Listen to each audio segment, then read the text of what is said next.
Welcome to Off the Cuff, where we answer your questions about LEGO. Please drop your questions below so we can answer them next month. I'm Julia. This is Colin. My voice is back. Yay! And we're going to talk about LEGO Lord of the Rings, Minifigs, Okay. some rumors. Ooh, okay.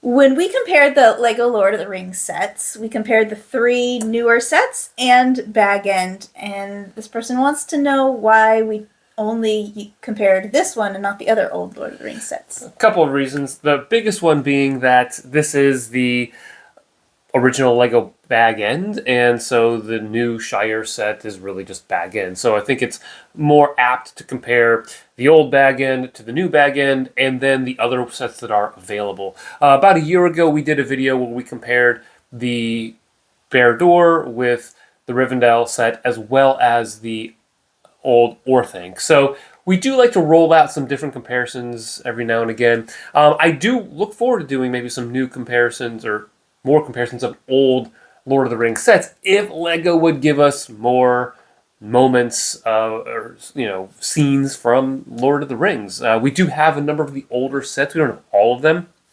but like Helm's Deep, that'd be really cool. We have that one. I was tempted to pull out the Gandalf Arrive set, which is just Gandalf in the cart, which comes in the Shire, but I didn't want the video to be too long. Moria, we have one of those sets. Weathertop, like there's a lot of really cool sets that we have from that era of LEGO, but yeah, the other one is that building those requires pulling pieces, and when you have a large collection that everything's like so spread out, it takes a long time to pull pieces. So yeah, that's maybe not a great reason, but it is a reason.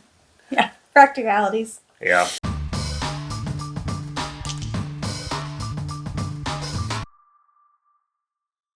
So someone saw our minifigs with the short legs and wanted to know if small legs now allow sitting. There actually are 3 different, or actually 4, I guess, different levels of minifig leg heights. The normal one, there's one that's a little bit taller that they use for like Woody back in the day, and I think they've used it in a couple of other sets since then. They have the short minifig legs, but they also have a medium one that they've been using a lot, for instance, in Harry Potter to represent, Harry, Ron, Hermione, and other students at Hogwarts that are not like 11 years old, but not, fully grown either. And so they're kind of in that like 14 to 15-year-old range, and so they're, still growing. And those sit. So the shorter ones do not. Now, in the Rivendell and Shire sets, they do give you headlight bricks and other plates, 1x1 plates, that allow you to take the legs off, put the headlight bricks on with the tile or the plates, and it looks like minifig legs.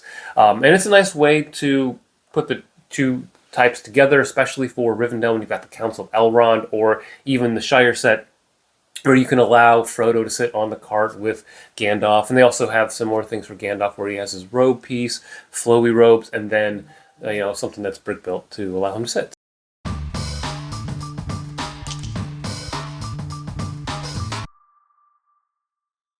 Speaking of minifigs, do you ever consider any custom minifig sets from, say, Brick Vault, or even custom minifigs from custom third-party companies? I haven't deeply considered that. I've looked at some of those, and I like some of them. Brick Vault's good. There are a lot with like Star Wars, where you can get customized minifigs, especially the way you would want them if you want the most attention to detail. There always are little things that LEGO doesn't quite get right when it comes to Star Wars minifigs. I know it's a point of consternation for many fans. I personally don't, and there are a couple reasons for that. The first one is that I am not huge in terms of like a minifig guy, like where I have to collect them all. Like for me, even if you take a look at the Lion Knight's Castle, I think those minifigs are good, really good. And so I don't really see the need to get custom. I could see that maybe for Lord of the Rings, because I love Lord of the Rings. I like Star Wars. I don't have a lot of Star Wars Lego sets, because once you buy one, it's kind of hard to stop, I think. So I'm refraining from that. But I think if I were into a theme that really I wanted, like picture perfect minifigs that fit that particular character, and I wouldn't be able to get that in Lego form as accurate as I want to be, I would contemplate doing it. The other reason is price. I mean, you're going to pay a premium for that, and this point in our lives with choosing what we get, what we can get, I focus more on like sets and then pieces for our modular city. Yeah.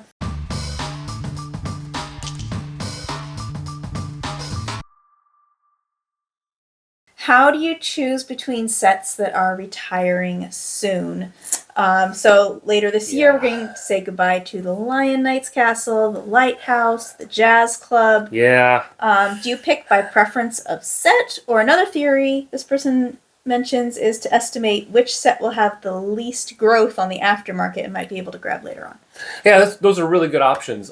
For me, I think there are a couple of things that come into this, having a YouTube channel. The first one is, is it a set that's worth getting on day one?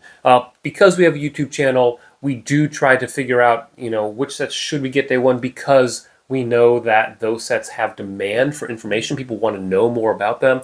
And so we'll get some sets like the Lion Knight's Castle on day one. Other sets, I know what they will go on sale. And so I'll put them on a wish list in Brickset, and there are other places you can go to do similar things. But basically, it'll tell me anytime those sets are on sale on Amazon, and I will peruse different forums for sales at Walmart, Target, and other places like that. So I might be able to find some of those sets that I want, but I'm not looking to get day one. Now, that, of course, means that we're not always going to get every set that we want, right? Sure. And so how do we make that distinction? I think it depends on what you want to do with them. If you want to maybe buy some sets that you might be interested in building, but obviously didn't matter enough for you to get day one, but you might resell them later, you look at potential value in the aftermarket. Or if you're looking at building those sets, what the commenter mentioned, I think is a really good idea, which is to try to figure out which one's going to have the least amount of markup on the secondary market, and then get that on the secondary market. Because there are some sets and some themes that just don't really escalate in price all that much. And so a good example of that would be the Galaxy Explorer, right? That's been retired for a little bit now, and you can still find them for roughly $100, $110 on, Bricklink, and you can probably find them around that price on eBay. And so, for not much more than the actual retail price when it was available, you can get a high quality set. And, that's one thing to contemplate, because we're all looking for the best LEGO deals, especially as rumors of price increases are on the internet right now. Yeah, it makes sense to me that if it's a priority for you, like that you really love that set, that if you can't afford it now, to maybe look at those things. But it's kind of hard to count on it being a good price later on. So it might be kind of like, all right, this is something I just might have to give up. Yeah, I mean, and that's something that we've had to do a lot. Like the Fender Stratocaster idea set was a great one. I play a Fender Strat. I have a Fender amp, and that was a really good one. But with where we were with, our income, and the channel wasn't yet monetized, it's like I just can't justify spending that. And I put it on my wish list, just never was able to find it on sale or find the right deal on it. Never found it in store. It was hard to find after a little bit, and just ended up having to let that dream drift off into the ether. So yeah, that I think it's a realistic thing that a lot of fans have to deal with. Yeah.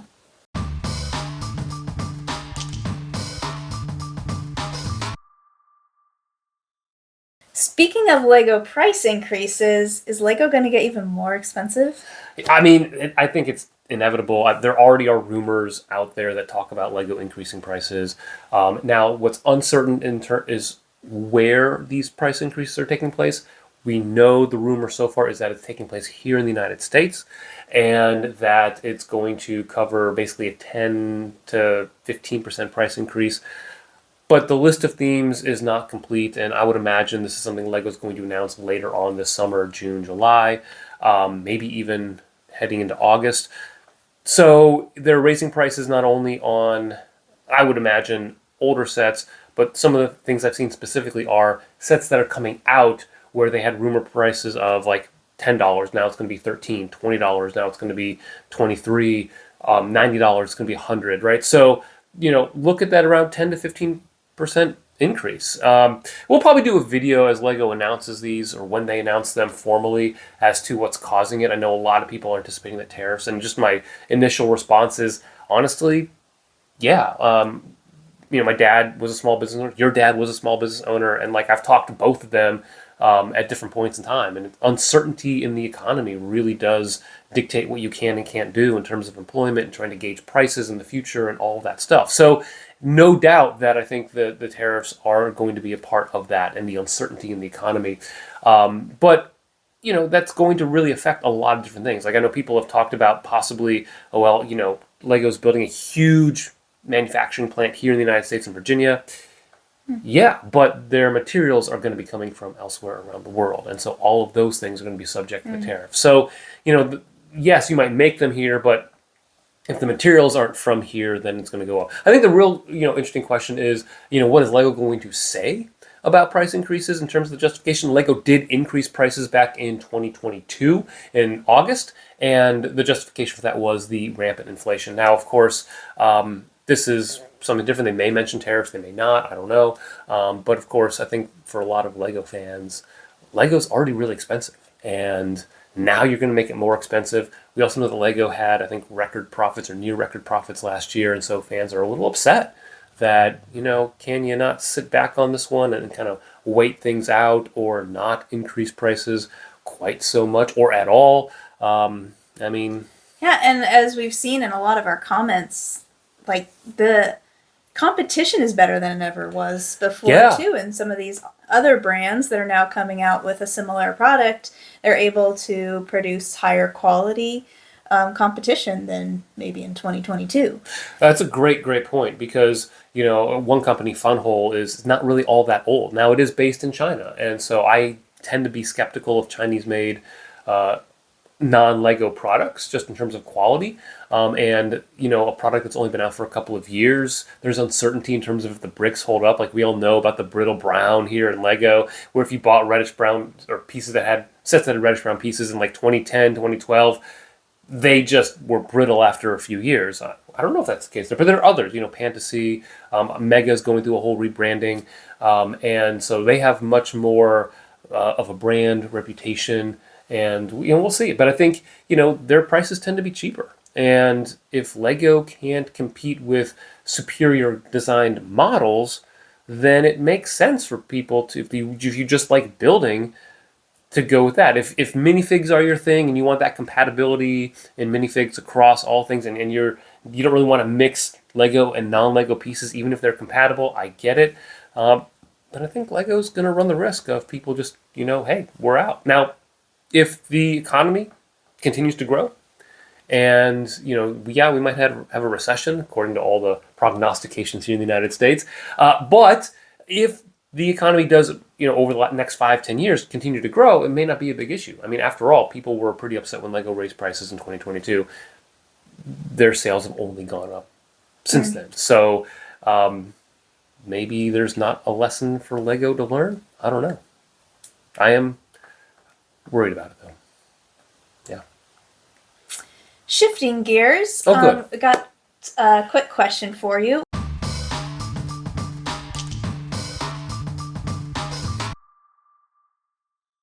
What categorizes something as a snot technique? Is it just when any snot brick is used? Well, it doesn't have to be a snot brick, right? There are some really cool pieces that allow you to basically take the studs and instead of them facing up, flip them so the studs are facing a different direction. So that's what snot stands for, studs not on top. And so, it could be a snot brick, but there could be other pieces out there that allow you to do that. I think a really good example of that are the little 1x1 round pieces that have that little bar sticking up that you can put into clips. A really good example of how that piece could be used would be in like a bay window for the bookshop modular, the apartment side, where it's like you can use those as the base and then you can move all of the studs facing down instead of facing up. There are other pieces that do a really good job that aren't snot bricks, but you can put them in different directions and allow yourself to build. And that's, I think, one of the great things about Lego right now is that there's so many pieces out there that allow you to build with snot techniques that aren't necessarily conventional snot techniques or snot bricks. that you can do really cool things with Lego pieces, and that plus all the different angular plates and even angular tiles, so many cool techniques. And why I say modern Lego is all about Snot techniques, angles, and nice parts usage, and that is what I think we look at. We look at a building process, a building experience for sets like this one right here is just Yeah. incredible. And there are some really cool techniques that, yeah, I mean, you don't even realize how they're put in there. It's fantastic until you actually build it.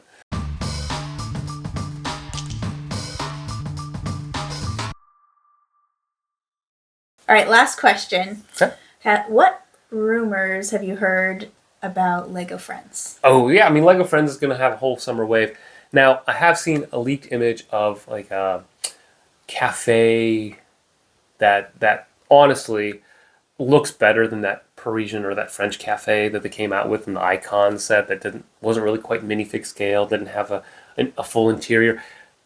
This set is really, really cool. I like it a lot. It's I think Friends is just doing a great job of taking everything that somebody would want in a city like theme and just doing it with the Friends branding. And so yeah, you've got the mini dolls, and yeah, your colors are going to be a little bit brighter or louder compared to what you might get. But honestly, the set executions are fantastic. So I'm really looking forward to that one. I want to see what it could be in terms of potential modularization. There's, I think, an apartment that's coming out rumored for about 130 US dollars. That would be interesting. I haven't seen any pictures of that, but that's going to be really intriguing for me as well. I'm really excited for these June releases. I think one of the videos we're going to take a look at possibly would be like what are sets that you could get that are not officially modular, but that you could possibly modularize, and that could include creator sets, friend sets, city sets, and others. Cool. Yeah, so Look forward to that. really excited for Friends. Like Friends is, I think, honestly, one of the greatest themes that Lego's had. I mean, I think Friends, Ninjago. I mean, Icons is really good too, but in terms of like non-adult oriented themes, a lot of those, original IP are really, really well done. Yeah. Thanks for watching today. You can like this video. Please subscribe if you're not already, and you can ring the bell for notifications as well. Remember to drop those questions below in the comments so we can answer them next time. And always remember to keep building together.